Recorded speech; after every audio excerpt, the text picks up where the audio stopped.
Resources utilization and development. Resource का मतलब क्या होता है? कोई भी चीज़ जो हम लोगों को काम आ रहा है, हम लोगों के लाइफ को ईजी कर रहा है और हम लोगों के एग्जिस्टेंस के लिए ज़रूरी है। तो नेचर से क्या रिसोर्स हम लोगों को मिल रहा है? लैंड, वाटर, एयर, यही सब चीज़ है।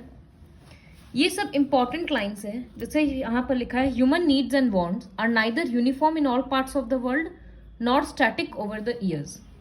मतलब इंसान का जो ज़रूरत है वो हर वर्ल्ड के हर कोना में अलग अलग है। डेवलप्ड कंट्रीज में लोगों को कुछ और चाहिए, अंडर डेवलप्ड कंट्रीज में कुछ और चाहिए, और आज से 10 साल बाद लोगों का नीड्स चेंज हो जाएगा। तो टाइम के साथ भी लोगों का ज़रूरत बदलता है और जगह के साथ भी। जैसे पहले के ज़माने में लोग ज़्यादा इंपॉर्टेंस किस चीज़ को देते थे? खाना, कपड़ा और रहने का जगह में। और पिग्मीज ऑफ अफ्रीका या ट्राइबल पीपल आज भी यही सब चीज़ में इंपॉर्टेंस देते हैं। लेकिन अब एक डेवलप्ड सिविलाइजेशन है, कंट्री है, तो वो लोग क्या चाहेंगे कि एजुकेशन भी मिले, हेल्थ फैसिलिटीज भी मिले, सब चीज़ मिले। तो इसी वजह से इंसान का नीड बदलते रहता है। Utility and value of a resource varies from time to time. जैसे पहले के ज़माने में लोग नदी का पानी किस चीज़ के लिए यूज़ करते थे? इरिगेशन के लिए और ड्रिंकिंग वाटर, इन सब के लिए। और आज हम लोग उस चीज़ को किस में यूज़ कर रहे हैं? इरिगेशन में कर रहे हैं, लेकिन इलेक्ट्रिसिटी में भी यूज़ कर रहे हैं, ट्रांसपोर्टेशन में भी यूज़ कर रहे हैं। तो रिसोर्स वही है, लेकिन टाइम के साथ उसका यूज़ बदल गया। उसके बाद यूटिलाइजेशन ऑफ रिसोर्सेज। अगर रिसोर्स बहुत है लेकिन उसको यूज़ करने के लिए कुछ कुछ फैक्टर्स एसेंशियल है। जैसे सबसे पहला तो अवेबिलिटी ऑफ रिसोर्स, मतलब रिसोर्स का होना ही इंपॉर्टेंट है। दूसरा स्किल ऑफ ह्यूमन बींग्स। अगर हम लोगों को माइन में ले जाकर खड़ा कर देगा तो हम लोग थोड़ी ना उसमें से आयरन या कुछ भी मिनरल निकाल लेंगे, तो वो स्किल होना चाहिए। अवेबिलिटी ऑफ कैपिटल, मतलब रुपया होना चाहिए। पानी होना चाहिए, क्योंकि किसी भी फैक्ट्री में मशीन के लिए पानी चाहिए।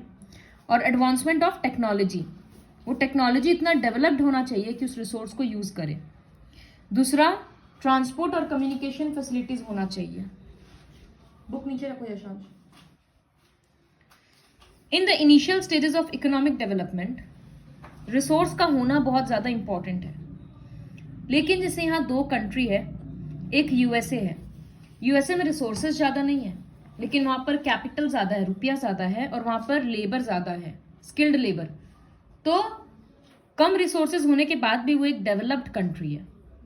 लेकिन अफ्रीका, इंडिया, ये सब में रिसोर्सेज बहुत है, लेकिन रुपया पैसा का कमी है, टेक्नोलॉजी का कमी है। तो इसी वजह से वो डेवलप्ड नहीं हो पाया, वो डेवलपिंग स्टेज में है।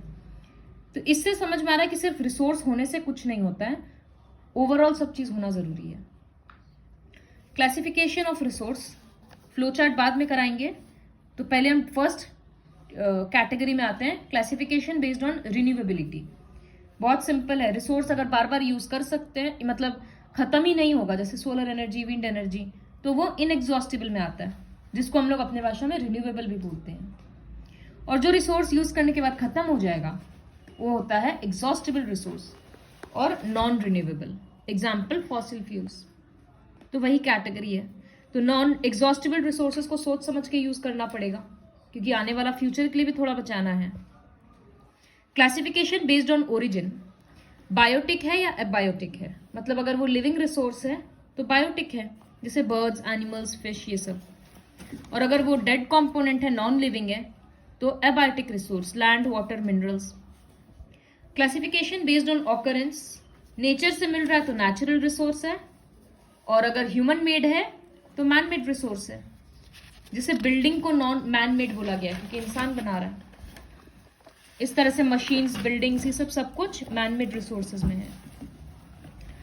The quality and quantity of people of a country determine its human resource.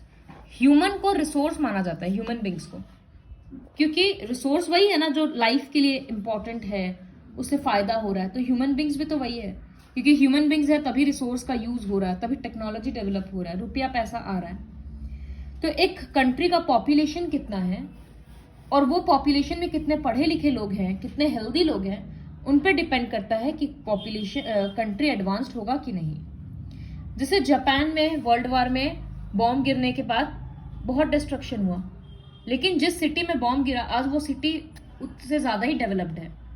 तो इतने कम स्पैन में इतना डेवलपमेंट क्यों हो पाया? क्योंकि वहाँ के लोग टेक्नोलॉजी में बहुत ज़्यादा इन्वेस्ट किए। तो वो लोग उतना ही रैपिडली बिल्डिंग्स दोबारा खड़ा कर लिए और सब कुछ कर लिए। तो ह्यूमन बींग्स में इन्वेस्ट करना बहुत जरूरी है। कंट्री के लोगों को पढ़ाना लिखाना, उनको हेल्दी रखना, ये सब चीज बहुत जरूरी होता है। Classification based on development of resource, ये एक नया कैटेगरी है। दो टाइप का रिसोर्स होता है, एक पोटेंशियल रिसोर्स और एक एक्चुअल रिसोर्स। पोटेंशियल रिसोर्स मतलब वो रिसोर्स अभी हम लोग पूरे तरीका से यूज नहीं कर रहे हैं। जैसे हिमालयाज में माना जाता है कि पेट्रोल है, उसके जो पत्थर है उन सब में मिलेगा, लेकिन हम लोग उस चीज को एक्सप्लॉइट नहीं कर पाए क्योंकि वहां इतना लैंडस्लाइड है, वहां रहना काफी डिफिकल्ट है, तो रिसर्च नहीं कर सकते इतना। तो इसी वजह से ये एक पोटेंशियल रिसोर्स है। उसी तरह से हाइड्रो इलेक्ट्रिसिटी अभी कमर्शियल पर्पस पे नहीं यूज होता है, कहीं कहीं डैम बस कुछ कुछ ही हाइड्रो इलेक्ट्रिक पावर प्लांट्स हैं। तो hydro electricity is a potential resource. इसी तरह से यहाँ पर और है कि यूएस का जियोलॉजिकल सर्वे से पता चला है कि आर्टिक सी में 25% अनडिस्कवर्ड ऑयल है, लेकिन वो अनडिस्कवर्ड है, अभी तक हम लोग यूज नहीं कर पा रहे हैं, पता नहीं है ज्यादा, तो पोटेंशियल है। तो एक्चुअल रिसोर्स उसका अपोजिट होता है, जो रिसोर्स हम लोगों को पता है और हम लोग पूरा अच्छा तरीका से यूज कर रहे हैं। जैसे सऊदी अरेबिया में कितना ऑयल है और दिन प्रतिदिन वहीं से ऑयल निकल रहा है, वहीं का यूज कर रहा है, तो that is an actual resource. Using of fossil fuels actual resource है। Next is sustainable development. तो सस्टेनेबल डेवलपमेंट मतलब डेवलपमेंट करना है और फ्यूचर का सोचते हुए करना है, फ्यूचर के लिए सेव करके करना है, जुडिशियसली करना है। जुडिशियसली मतलब सोच समझ के अच्छे से। तो ये एसेंशियल है कि रिन्यूएबल रिसोर्सेज को भी जुडिशियसली करें, नेचुरल रिसोर्सेज के डिप्लीशन को कम करें, और जो अलग अलग स्पीसीज है, टाइगर का इतना स्पीसीज है, बटरफ्लाई का इतना, सबको कंजर्व करना है।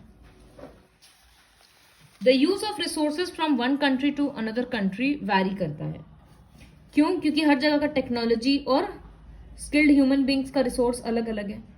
जैसे यूएसए और यूके सब चीज का मैक्सिमम यूज लेता है as compare to countries like India, क्योंकि वहां पर सब कुछ फुल्ली डेवलप्ड है। वर्ल्ड में सारा रिसोर्सेज इक्वली डिस्ट्रीब्यूटेड नहीं है। किसी कंट्री में बहुत वाटर रिसोर्स है, कहीं पर लैंड ज्यादा है, कहीं पर मिनरल्स ज्यादा है, कहीं सोलर एनर्जी ज्यादा है। रैपिड पॉपुलेशन ग्रोथ के कारण रिसोर्सेज का ओवर यूटिलाइजेशन हो रहा है। इतना रैपिडली पॉपुलेशन बढ़ रहा है, सबको खिलाना है, सबको रहने का जगह देना है, इनकम करना है, तो इन चक्कर में नेचुरल रिसोर्स एक्सप्लॉइट हो रहा है।